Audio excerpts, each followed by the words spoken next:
All right, good evening again. Welcome to this evening's virtual workshop on VAT and VAT filing. My name is Beaumont Todd. I am the Communications and Training Manager here at the Department of Inland Revenue. I want to thank all of you for coming and being a part of this evening. Just want to make sure everyone can hear me. Just give me a quick show of hands. Just want to make sure persons can hear clearly.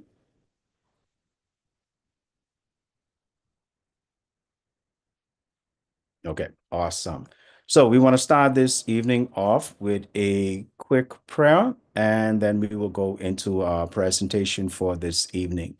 Our presentation will be done by Ms. Jody Johnson from our General Processing Unit. She will speak to you about VAT and then take you through a step-by-step process of how the filing actually works, possibly giving you even maybe a little bit of background and history about it.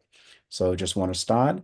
Heavenly Father, we thank you for your grace and mercy. We thank you for all those that are on this line this evening, all those that are streaming in, oh God, on YouTube. We pray, oh God, as this session is done, that you help it to illuminate, educate, and help those who are going through the process of filing their FAT to have a better understanding. We pray that it is helpful and that everyone that is here, oh God, is blessed by your grace. In Jesus' name, amen. Again, for those that are still just coming in, because we still have more persons coming into the room. Again, my name is Beaumont Todd. I am the communications and the training manager here at the Department of Inland Revenue. So, virtual sessions that we are going to be doing on a weekly basis every Wednesday. We started last week with business license, the renewal process, and this week we're doing VAT filing. Next week will also be us doing real property tax, and at the end of the month, we'll also be doing payments and deadlines. We are trying to make sure that we make every effort possible to make it as easy as possible for you, our clients, to be able to renew your business license, file your real property tax, as well as file your VAT without any issues and any problems. So we are making every effort possible, doing things like this virtual workshop, as well as on this weekend. We'll also be doing pop-ups. Our first pop-up will be at the Mall of Marathon, where will be a number of other government agencies, including ourselves, NIB. We'll possibly have customs and a few more government agencies to assist persons through the process of business license renewal, but as well as to answer any questions or anything that may actually come up that you may need assistance with. At the same time, we'll also have a smaller satellite office in collaboration with Alive at Alive Southwest. So anybody is needing assistance either with the NIB aspect of their contributions as well as the possibility of their business license renewal. If they're not able to make it out to the Mall of Marathon, we will also have a small satellite office in the Alive Southwest office located there inside the Southwest Plaza to assist persons as well. So please feel free, whether it's on our website, whether it's contacting us through our social media, calling or emailing us. We're here to try to assist in as much ways that we can possibly to make sure that you have the answers that you need and we assist you through the process that we're going through. So I just want to introduce our speaker for the evening. Her name is Miss Jody Johnson. She is one of our representatives from our General Processing and VAT Filing Unit, and she will be the one to take you through the process this evening to ensure that you have everything that you need so that you can understand the process of VAT. If it's your first time, if it's not your first time, it's also to make sure that you are able to understand what you need for the filing process and the steps. I know sometimes it can be a little confusing, but at the same time, we hope you pay attention as well as this is also on YouTube again for anyone that needs to go back and refer to the sessions as we go through. I ask you to please hold your questions until the very end. And you can post your questions either here inside the Zoom chat if you are in the Zoom room, or you can actually post it online on YouTube and we will field the questions for you to our presenters at the end of their presentation. Thank you again. Ms. Johnson, are you ready? Yeah, so Okay. And you can take it away.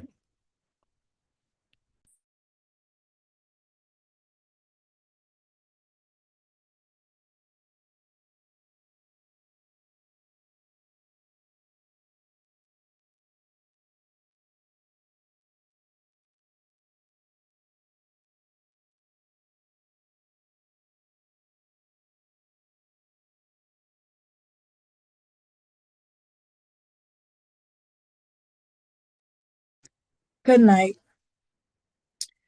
Value-added tax is a tax charged on the value of goods and services consumed here in the Bahamas. The threshold for VAT is currently set at $100,000. In January 2015, VAT was introduced at a rate of 7.5%. Later, it increased to 12% in 2018. VAT is currently at the rate of 10% as of January 1st, 2022. In a press briefing earlier this month, the Prime Minister mentioned that there will be a 5% VAT rate on non-prepared food items starting April 1st, 2025. Every business that receives a license receives a TIN. Only person who have registered for VAT and received a VAT certificate can charge VAT. TIN-only companies cannot charge VAT. We're now going to go over the responsibilities of VAT registrants. VAT registrants must have their VAT certificate displayed in a prominent place in their business. They also should have VAT inclusive pricing on their goods in their store. VAT registrants should also issue valid invoices and receipts.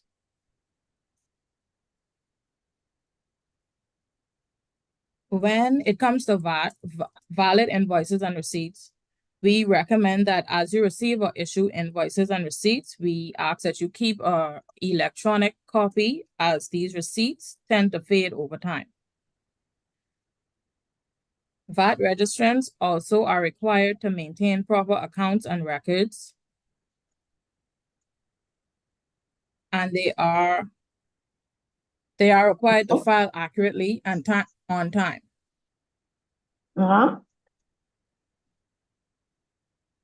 Yeah, right there. Sorry, humble apologies. Make sure everybody's muted. VAT registrants are also required to pay the net VAT collected to the government. Standard taxpayers are required to file by the 21st day after their filing period closes. The large taxpayer unit is required to file on the 14th day after their filing period closes.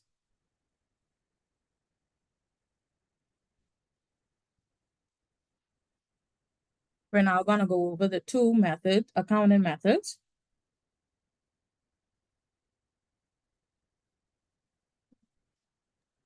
Sorry, Ms. Johnson, could you share your screen one more time, please?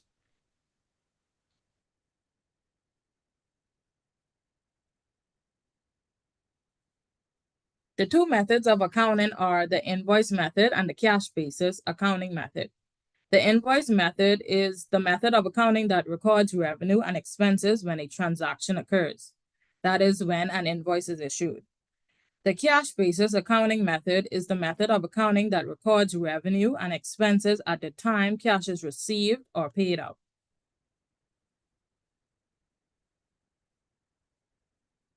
There are also two reporting methods here at DIR. It's the flat rate scheme and the standard reporting method.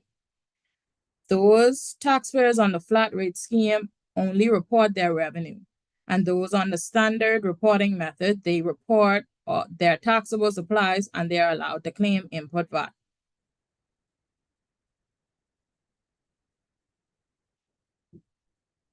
Flat rate scheme requirements are turnover must be $400,000, under $400,000 per annum. They must not be a port licensee. They must not be a deferred tax liability registrant, and they should not provide zero-rated or exempt supplies. There are two different filing frequencies here at DIR. That's monthly filing and quarterly filing. Monthly filers file every month, and quarterly filers file every quarter, which is every 3 months.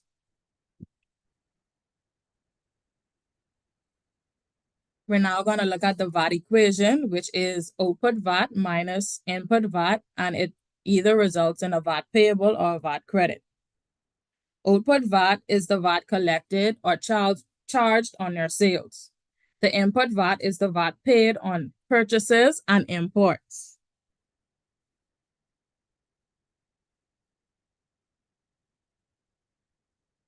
For more information on VAT, you can visit our website at inlandrevenue.finance.gov.ps.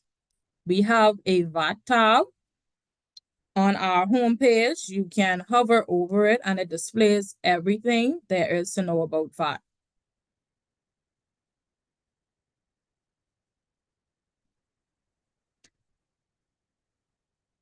When you click our legal tab under the legal tab under VAT, value added tax, there is a guidance on completing a VAT return, and there are also other general VAT guides.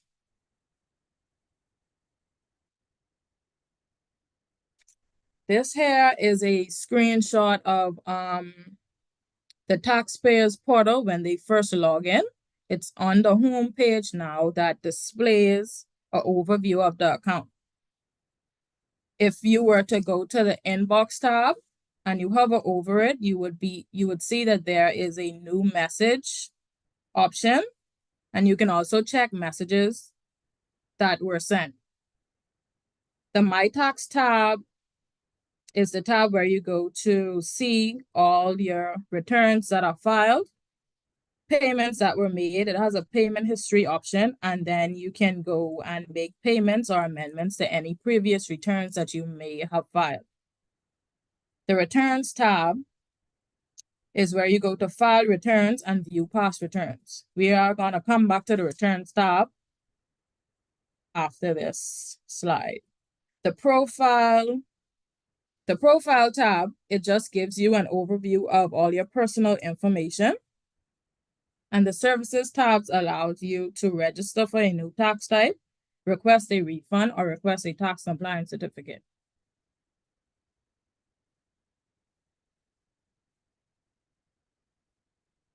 If you were to click your username in the top right corner, it gives you the option to toggle through taxpayers. And it also gives you the rest of the settings that you can use to control your account. Going back to the Returns tab, we're now going to go through how to file a return. You're going to click File a Return, and you're going to enter in the tax type, which in this case would be value-added tax, and the year and period that you want to file.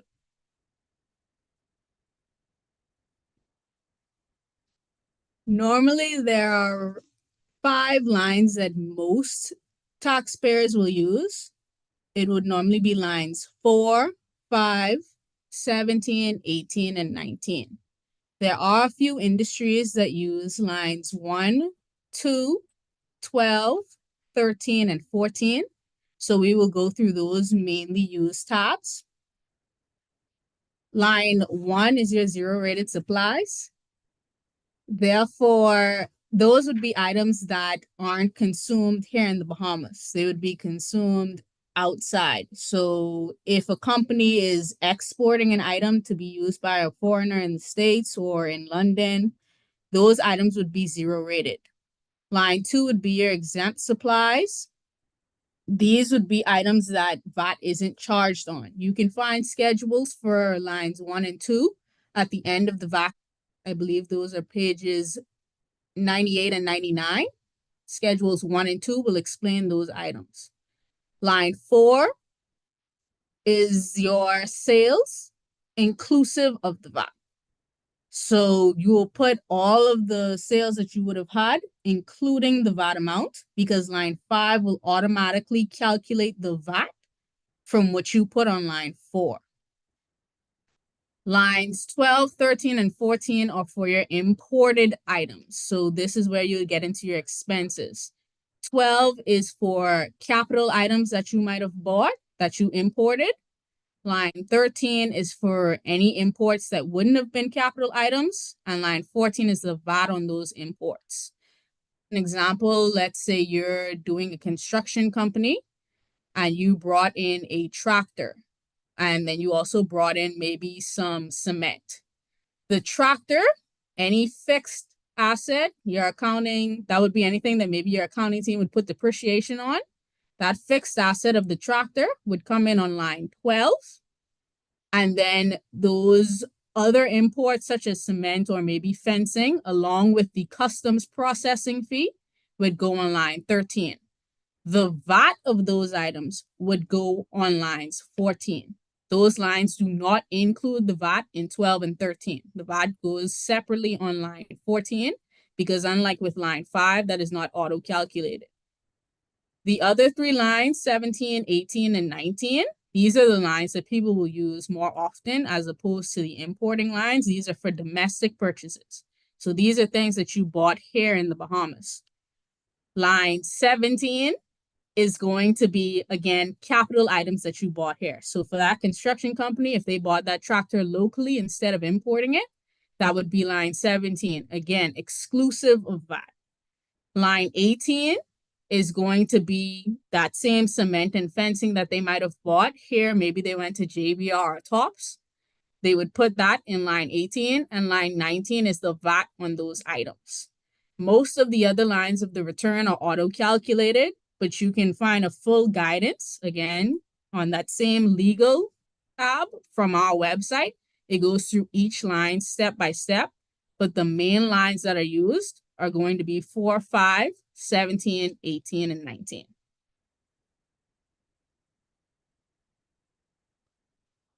At the end of your filing, you can upload documents. The documents required are the input and output worksheets. The output and input worksheets consist of your sales and expenses for the period.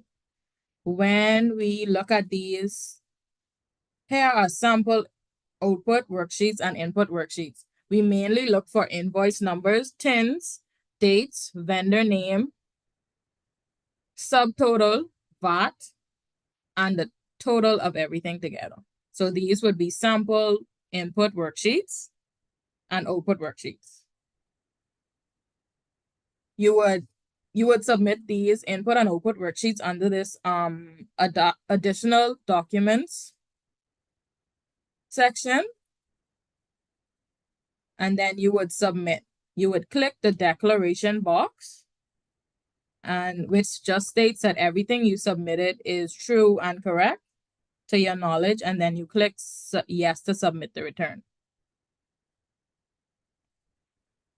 The filing of VAT returns are done electronically, and payments are made electronically via bank transfers or via our portal. Each registrant is required to submit their VAT return within 21 days of the end of the tax period. And payment and filing are due within 21 days of the end of the filing period.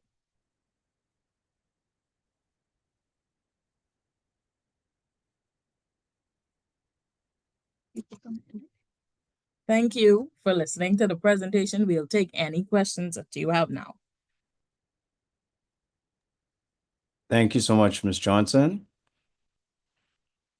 Okay, so we will start filing questions both online, on YouTube, as well as inside the chat. So we'd ask you just to drop your questions inside the chat, and we will answer the questions for you.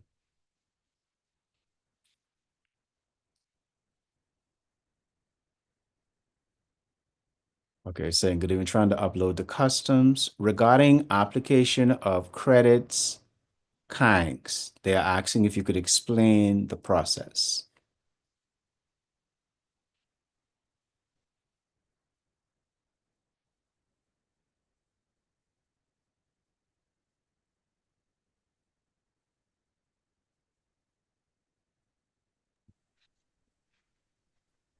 Mr. Todd, can you repeat that question again? Sorry, not a problem. The person was asking in regarding, give me one sec, pulling it back up. Here we go. Regarding application of credits, they are asking if you can kindly explain the process. When they say application of credits, they file the credit return is what they're saying. So they have a credit showing on the system and they're trying to move that to another period. I'll Just ask. want to clarify that that's what's being asked. Yes, is that exactly what you're asking? Okay, I'll wait for them to give clarification on that. Well, even still, if that is what they're asking about, if you file the credit return, meaning that your expenses were actually larger than your sales, for that process, you would have to put in a refund request. The system doesn't move them automatically. They want them to be reviewed to just to ensure that you're filing everything correctly and in the correct periods. So the refund request is under that services tab that Ms. Johnson was speaking about initially. Under services, there's a tab that says request a refund. That will trigger a refund case, in which case we will review your return. And once we have finished reviewing your return, if there is another debt somewhere on your account, we can move that credit to you to pay off the debt. Or if there is no debt and you have supplied us with your banking information, we can actually wire that credit back to your account. Okay. Next question. Okay, there's a restriction. Okay, look at that. Next question. Someone was asking, do we have a sample of the customs receipt along with the courier invoice? I guess for clarity, which lines on the customs receipt is to be inputted on the VAT Excel spreadsheet?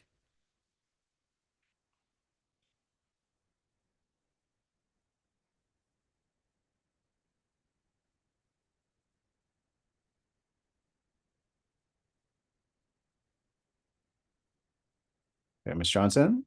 Sorry.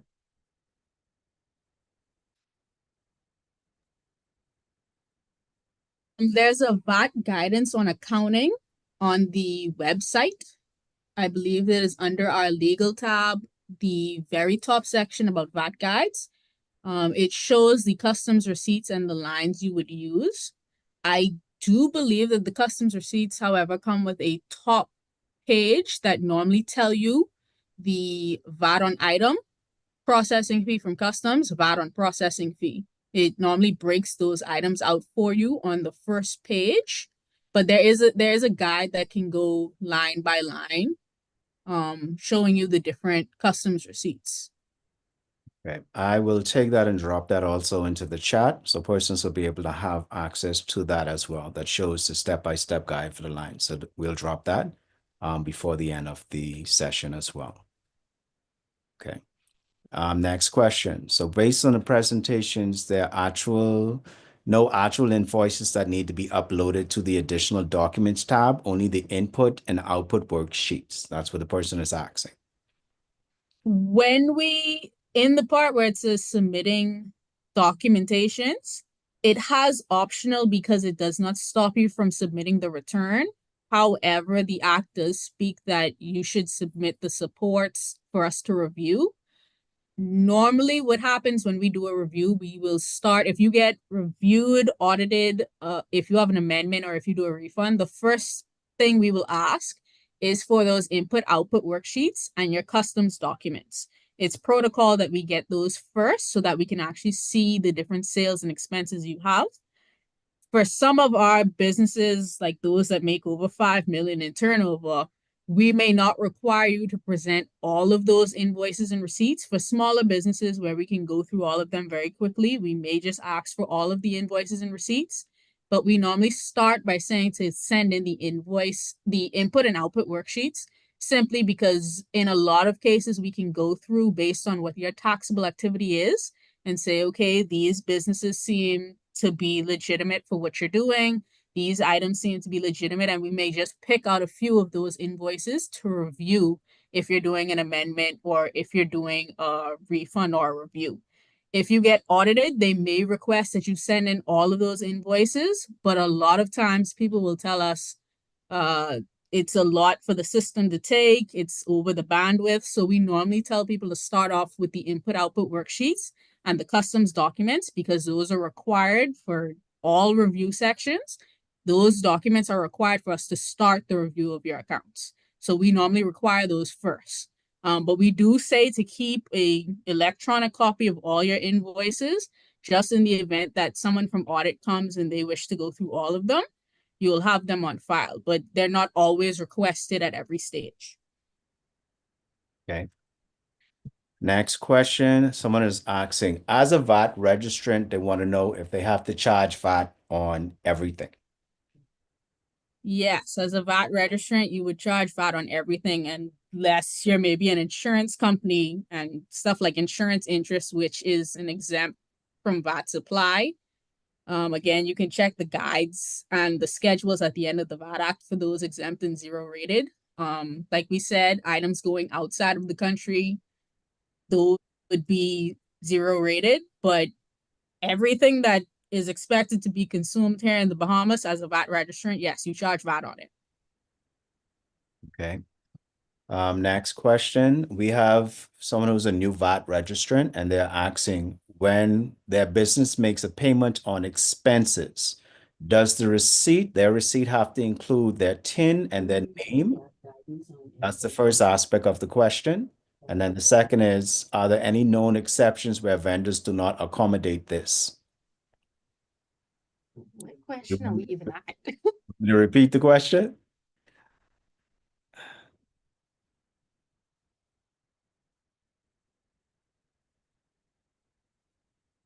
Okay. All right, so we may come back to that particular one. But the question was again, when the business makes a payment on expenses, does the receipt have to include their TIN and their name? And are there any known exceptions where vendors do not accommodate this? So we'll feel that and we'll come back to that particular question. Question is asking, are large taxpayers required to file monthly or quarterly?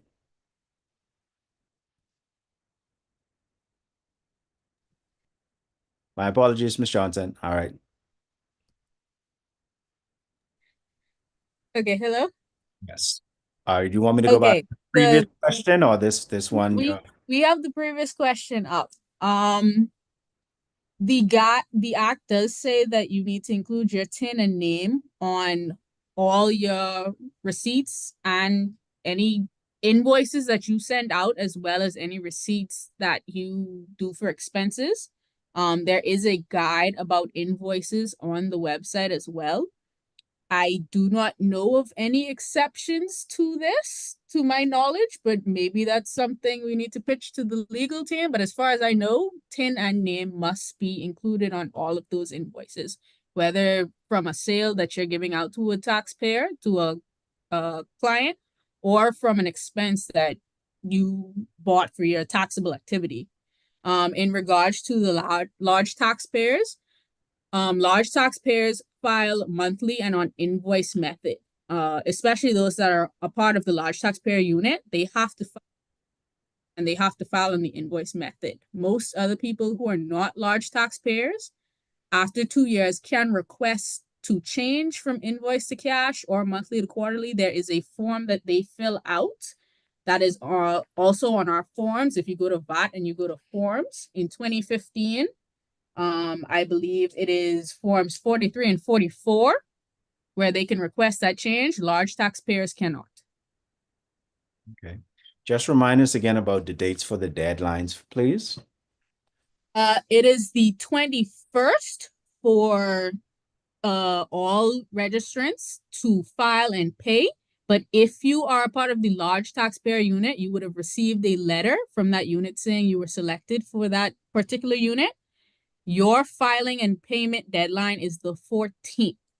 So if you are a quarterly filer for October to December 2024, your deadline is coming up January 21st to file for those, for any sales and expenses of that period. If you need to file for December 2024, your deadline is still January 21st to file. It's always 21 days after whatever your filing period is, except for the large taxpayer unit, of whom you should have received a letter that tells you your date is the 14th, and they are always monthly.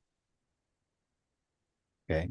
I have a first-time VAT filer here on VAT registrant, and they're asking, if they need to submit the spreadsheet or if the invoice is sufficient. That's the first part of the question. And then the second part is what are the VAT returns and how does it actually work?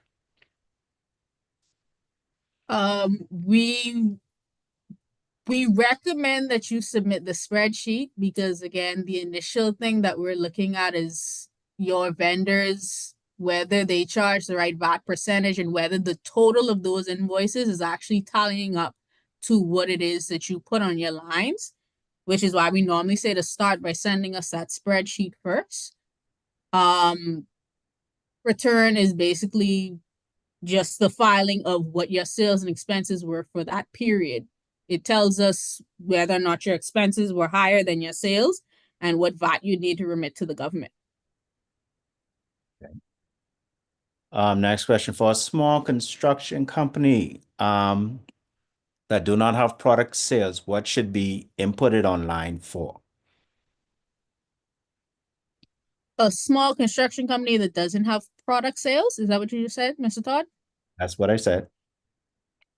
Okay. Well, construction companies line 4 normally would put in their contracts. Most construction companies operate on contracts, in which case they'd get a contract for something that they're billing. That contract amount would be what's on line 4. It differs depending on if they're a cash or an invoice basis. If they're on the invoice basis, the minute they issue the contract, they should be putting that contract amount on line 4. If they're on a cash basis, then as those persons pay them, they'll put the amount they receive in the time that they receive it on line 4.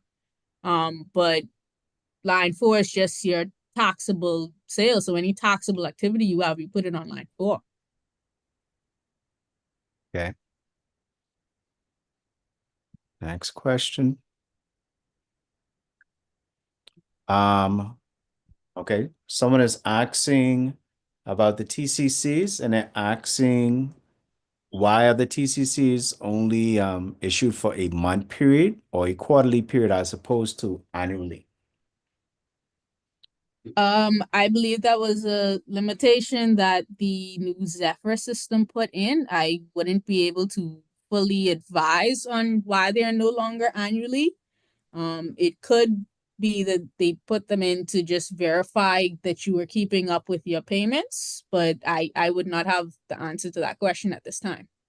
Yeah, so we'll fill that one for you and make note of that. But as regarding to the TCCs, that is something that for the moment that, like she said, is based on the systems and just ensuring that persons are actually compliant within a certain period of time because things can change whether on a monthly or a quarterly basis. Okay, next question. How can someone deregister from VAT if they no longer cross the 100,000 threshold? You can go into your inbox. When you sign into your OTAS portal, you go to inbox new message. Completing a new message opens an ENQ case. You would have to be a VAT registrant for at least, I believe, 2 years before we would deregister you from VAT just to make sure and confirm that you're not hitting that threshold. But you can send in an inquiry message and a cancellation case is made from the back end to cancel you for VAT. Okay. I have another instance. Someone is asking if it's possible to provide a scenario where a VAT filing extension would be approved. They were told that it's only in extreme circumstances and other instances one should still file and request an amendment. For VAT filing extensions, that most cases would be in the case of natural disasters. Say for instance, your business burned down, so you did not have any sales and you don't have any records at this time. You can send in your police report and maybe your insurance form stating that you did have a fire, and we would give you a filing extension, or depending on the circumstances, we may even give you a suspension, in which case because your business is closed, we would mark those returns as not required because you would not be operating at that time. there are some instances where you can get an extension for, let's say you were hospitalized and so you could not file those returns. You can let us know in those instances. But it differs from case to case depending on your case when you submit your request to us. Normally the officer will review the case and decide whether an extension should be granted. Okay. I think someone is asking a question about where they can get a copy of the spreadsheet. I think you had made mention that it's on the website, correct? There is a image of the sample. Are they meaning the input output spreadsheets? I'm guessing yes, that's what they're There, asking. the copy of the sample is from the VAT guidance, legal, when it talks about the lines. I believe that's where we pulled that sample from. But really, the input output spreadsheets, a lot of people just use QuickBooks. QuickBooks, when you export, because it's really just a listing of your sales and expenses, a lot of people just send us their QuickBooks printouts, and we'll take those the same as we would the spreadsheet. It's just for smaller businesses, they may not have QuickBooks, they're just using Excel. So a regular Excel spreadsheet is fine. We just need to make sure that it has the date, the invoice, the invoice number, the vendor name, and those totals, subtotal, VAT, and the total altogether. Those are the stuff we're really looking for. Okay. I have a I YouTube. can look, Mr. Todd, to see exactly where that is on the website and possibly give that to COM so they can distribute that out. That would be appreciated. I have a YouTube question. The person is saying import printable receipts for goods do not display the duty value and custom or custom VAT value. However, they are asking to see if the info on their website. Okay. They wanted to know with that instance, can they still upload the receipt as a support document, even though the import printable receipt for the goods doesn't display the duty, the value, and the custom VAT? Could you just repeat that one more time, Mr. Todd? No problem.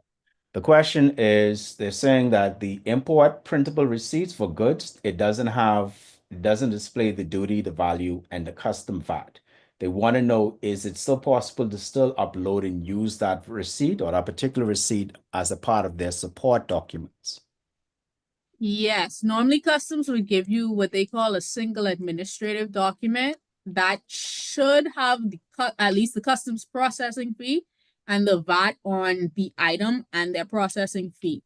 If it doesn't have all of that broken out, it would normally, well, the single administrative document would have the customs processing fee and the customs VAT. Even if it doesn't have the value of the item, you can always send in the support of that item you bought along with that single administrative document. I don't know why they normally put it on that front sheet, but yes, you could just send in that document along with whatever support it is for the item you bought, and we'll accept it that way.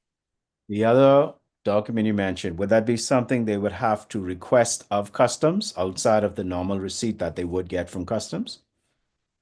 Normally, the single administrative document is given to them because they normally stamp it once you pay, and it's normally received right there from customs. Normally to the very top of it, it says single administrative document. So if you went to customs and got an item and didn't receive that, I would say yes, request it from them. But normally once you pay for whatever the item is you're importing, they should give you a stamped copy of that receipt. Okay. Adele, can you clarify your question? I see you're asking something about Bahamas customs, but I'm not quite clear on what it is that you're asking. Can you rephrase the question, please? While I'm waiting for that, the next question is, are you asking for a VAT calculation of VAT on imported goods? Oh, sorry. That was an answer that was being given. Okay. Company was VAT registered in November. However, when they applied, they indicated that they would start charging VAT in 2025. Are they obligated to charge VAT from the time of registration? Yes, whenever you receive the VAT certificate, you will begin charging VAT and you'll be required to file based on, normally to the bottom, it tells you this is the date you were registered for VAT, this is the date you should commence charging VAT. And it will tell you if you're a monthly or quarterly filer, so you'll know what date would be your filing date. Okay. Someone is asking about VAT arrears. They're saying that their business cannot receive their annual business license due to their VAT arrears. They wanted to know who could they possibly contact to resolve this matter. I would think in that instance, go ahead. Yeah, I saw that Ms. Johnson had actually typed a response to that in the chat. If you have a payment plan, you will just need to reach out to your collections agent so they can liaise with business license. They'll have to do a manual release. That's how they would handle that. Okay. If you don't have a payment plan, you would need to talk to the collections team to get one in place because the license won't release if it sees any type of arrears on the account. Okay. Somebody is asking, is there a guidance doc for large taxpayers? The document for them is the same as a small taxpayer. It's just that they file on the 14th, but they file the same way as everyone else. Same inputs, same outputs. I don't think we have a specialized guide for them since all the lines would look the same as any other taxpayer. Yeah. Adele, I would say we'll give you one of the contact emails so that you can possibly forward the question, because I know you're trying to upload it to be seen, but it won't be able to be uploaded at this time. So we'll take that question offline if that's all right with you. The next question is, oftentimes expenses such as fuel at gas stations don't have the customer name and TIN on the invoice. How are businesses to deal with this? It's similar issue, I guess, with airline tickets, they're saying. Yes, Mr. Todd, this is actually one of those same questions we got at Calvary Deliverance last week. We're currently in communications with the gas stations to have this matter resolved. Another taxpayer did raise this to us. At one point with the gas stations, you could have opened an account where you would give them your business TIN, and at the end of the month, they would actually email the email address you gave them on file, and they would send a full statement that showed the breakdown of VAT with your TIN on it, and we would normally accept that.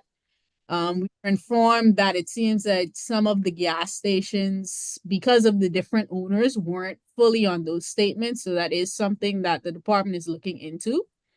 With airline tickets, those operate a little different because you would actually need to confirm with us that the ticket was purchased for the furtherance of a business. We have had some people say they're doing consulting work, and so they have to fly and they need to use those airline tickets to meet with clients.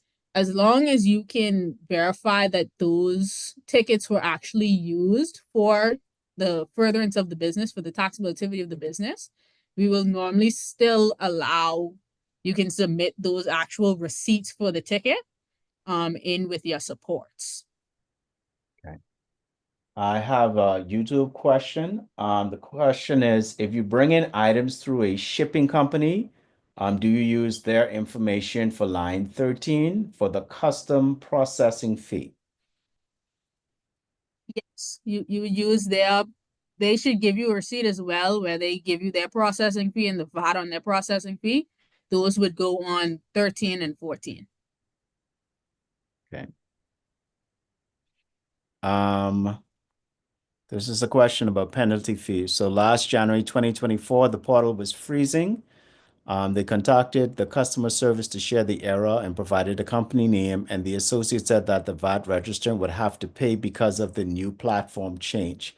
However, the company was charged a late fee. The penalty amount is currently on the VAT account. So basically, I'm guessing with this question, there was an issue with our platform itself at the time, and they were charged a late fee because they were not able to file on time. They're asking how, I guess, to deal with that particular instance or matter. Okay, so when they went into, well, okay, you won't have the answer to this, Mrs. Todd. when you go into your portal, if the issue is that the filing isn't going through, but you're still able to get into your portal, we always recommend please send us a screenshot of whatever issue it is you're seeing and submit it in the inbox tab in a new message in an ENQ. We also recommend there is a manual return that I already spoke to the comms team earlier today, needs to be updated. But in forms, there is a manual return in the 2015 area where you can actually, the same return that you would fill out when you file a return, you can fill it out in an Excel sheet. And we normally advise that you submit that in with a screenshot of your error so that we can see that, yes, you were attempting to get those items in. Sometimes if you call in, if the person you spoke to did not log that issue properly, we would not know that you were having an issue and to try and reverse those penalties. And then it becomes a back and forth trying to figure out who would have received your initial message and what error were you having that stopped you from filing. So we always recommend if you can get into your portal that you send us a screenshot of that error. If you call in because you can't get into the portal at all, whoever you speak to on the line, we always recommend try to get at least someone's email address so that you can then send in that same message and that manual return. And we can try to get it to someone in the general processing area so that we can know you were trying to file on time. That's the best options we can give you. So, next question. Okay. Oh, also, we always recommend don't just wait until the 21st. The whole nation tries to come in on the 21st, and the bandwidth of the website tends to get overloaded. We always recommend to try to file a little bit earlier so you don't get hit in that rush. Same thing with payments.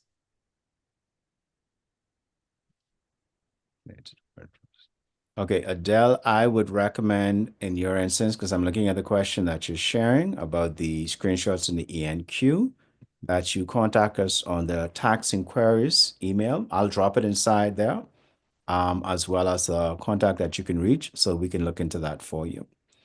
The other question is, as it relates to deferred taxpayers, when will the deferred taxes are required to be paid?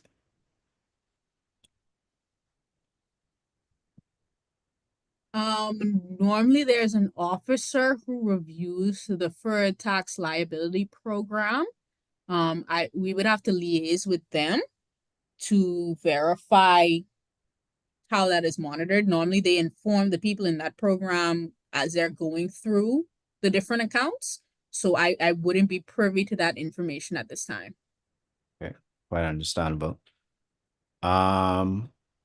Okay, that goes back to the same question from Adele.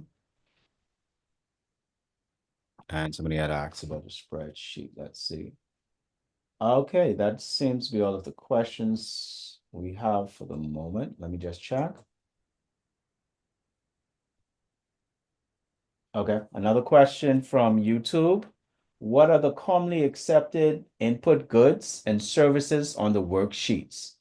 I think somebody had asked us before about fuel, airline tickets are acceptable. So the question is, what are the most commonly accepted input goods and services on worksheets? And they're asking about fuel and airline tickets, if they're acceptable. There is no commonly accepted. When you file your VAT return, these are for sales and expenses that have to do with your taxable activity, whatever the business that you're filing for does. So the items that would go on those worksheets would be dependent on what it is you actually sell. If the item that you're purchasing does not go to the furtherance of the business, has nothing to do with anything that you're selling at the business, then it wouldn't be accepted. This is going to differ from industry to industry, so we don't have a commonly accepted items. Okay. See, there was another question that came up. Okay.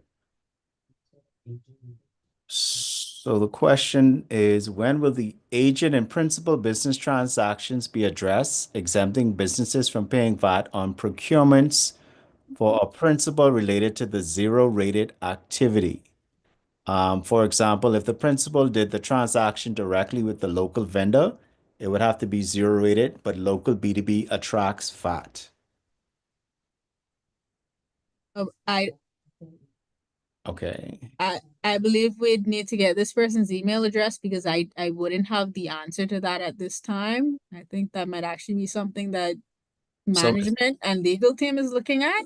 so Ms. Nixon, I'd ask you to PM me your address so that we can further follow up on that particular question for you, if that's all right.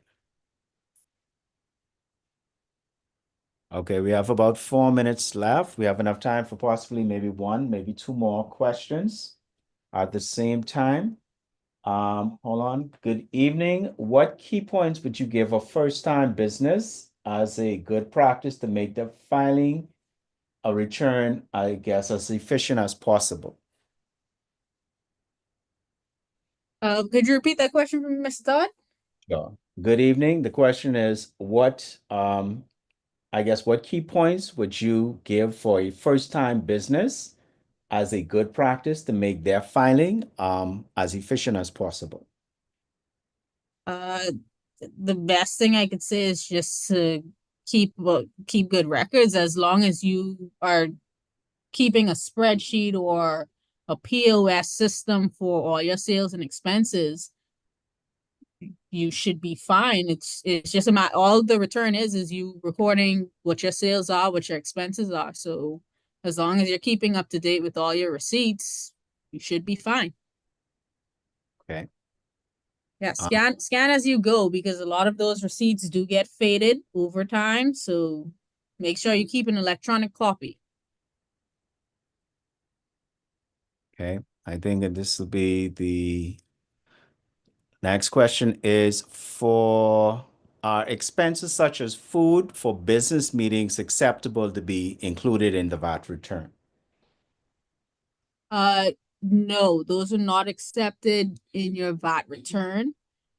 I know at one point we did allow if it was for like a company retreat where the whole company was going, we did allow for the VAT on those items to be claimed. But if you're having a business meeting, let's say you take only your accounts team out to seafront sushi, no, we do not allow those. It has to be for the whole business. And I believe we only allow two of them for the year.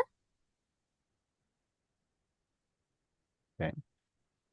And this will be the last question for the evening. For Grand Bahama residents, as it relates to bonded sales, they want to know what items would fall under that category. That is actually covered under the Hawkins Bill agreement with the port licensees. I am actually not sure about the full list of items that would be covered under that category.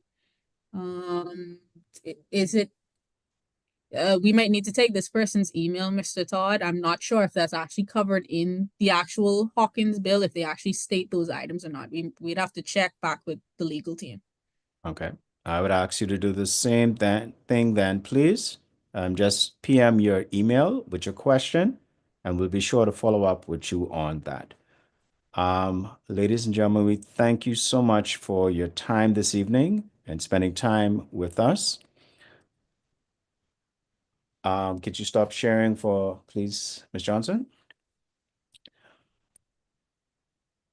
Okay. Good evening again, ladies and gentlemen. Thank you so much for your time and for your questions. If there are any additional questions that you actually have that you need to have followed up on, you can email us at taxinquiries@bahamas.gov.bs, as well as I'm also dropping into the chat the other email that you can actually forward some of your questions to, and we'll make sure that they get to the appropriate person to assist you with that. That would also be dir_coms@bahamas.gov.bs or taxinquiries@bahamas.gov.bs, and we'll make sure that those questions are fielded to the correct persons.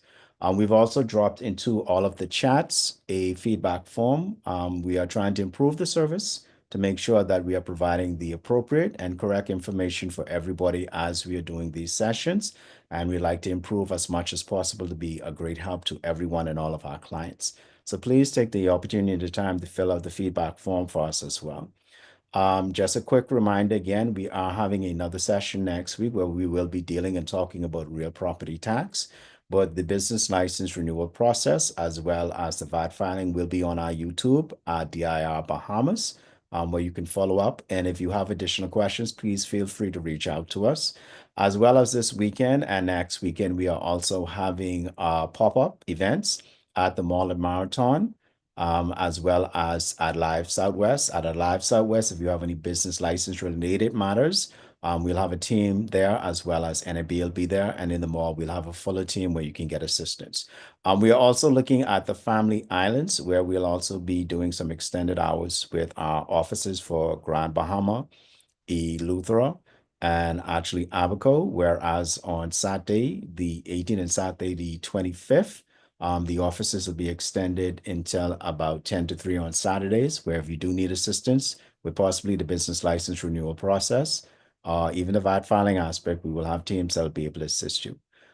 We thank you once again for spending your time with us this evening.